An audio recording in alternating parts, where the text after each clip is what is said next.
So, anyone who has been on the V board at 4chan probably knows about Mr. Bones' Wild Ride.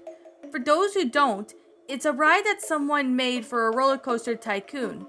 It was one of those really old slow motor cars, but with a twist. It had about 30.696 feet of track and a ride time of 70 real time minutes. And for 4 years in the game, in addition to where the props of skeletons were holding a top hat, scattered around everywhere, and there was as if to mock the customers. Needless to say, there has been a lot of passengers screaming, "I want to get off Mr. Bones' wild ride." Now there's something that where things get pretty good. Once of the ride comes to a stop, the passengers find themselves on a very long path that took about 2 hours to traverse. Once they reach the end, they find themselves facing a sign that read, "Mr. Bones says, the ride never ends." The path leads straight to the entrance of Mr. Bones' Wild Ride, and there was nowhere else to go. In the other words, they were screwed. Needless to say, they had gained lots of popularity on 4chan, and people started making their own Mr. Bones' Wild Ride. I was one of them who made a version with the ghost train ride. You know, the one that's usually a huge death trap? Usually didn't last long as the original, but it did have a twist.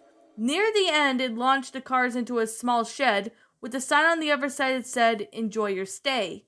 I killed about 20 people with that ride and laughed my ass off as they each went on to their own graves. Fast forward to a few weeks, and I was in Birch Gardens on vacation. I was wandering around trying to decide what to ride.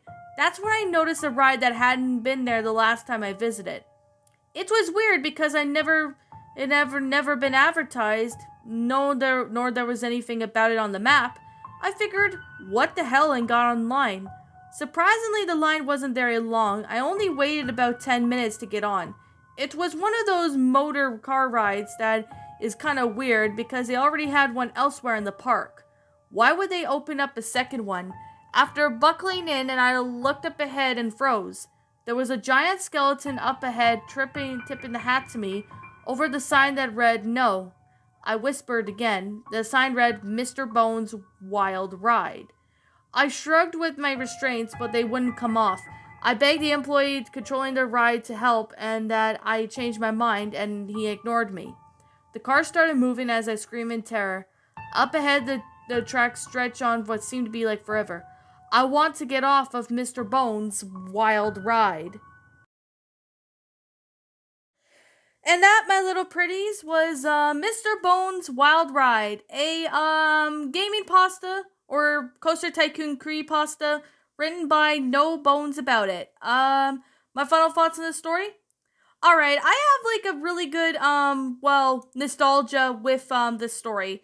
I actually heard of this story maybe back in 2018 or something, but I wasn't really into this story back then because I don't really know why. I just wasn't really that interested in the story at the time. So I'm gonna definitely say I really do like how the story went out. Like, I mean, it's pretty freaky, seeing that skeleton, as you probably saw in the thumbnail and probably saw for the narration. It actually, it's pretty scary of how it all went out. Now, I think there's actually a real ride based on this. Well, based on the game of what happened or something. I'm not sure. But I mean, it's actually pretty freaky. Like, I remember I was looking online for some, good gaming pastas, and this is actually one of them. And the freakiest thing I have to see was the fact that the sign that said "the ride never ends." Like, I mean, that is very, very creepy message. Like, this is an older pasta written before, cliches became, an issue and overused at times. So, yeah, I would have to say it's a pretty good, damn well made pasta.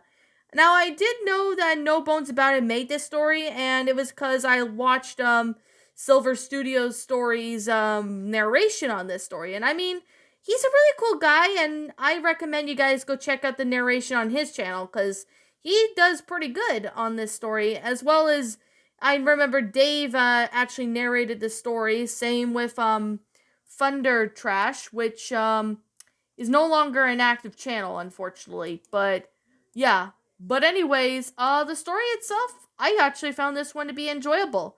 Now, I did know for a full-on fact that there are other narrations of this. Like I've seen a couple narrations on this story.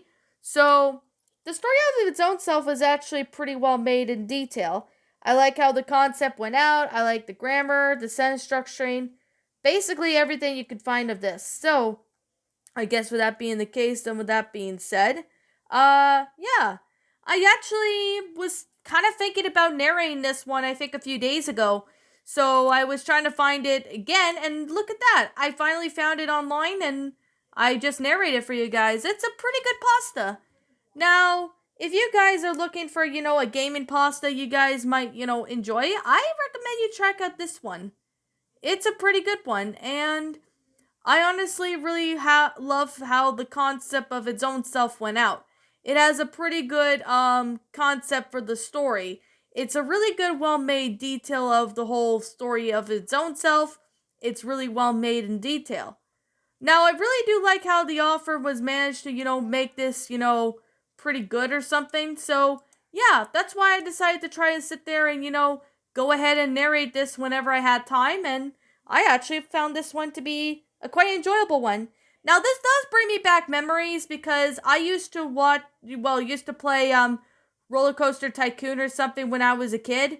I think I might have been maybe 8 or 9 or something when I played it, and I honestly really liked it.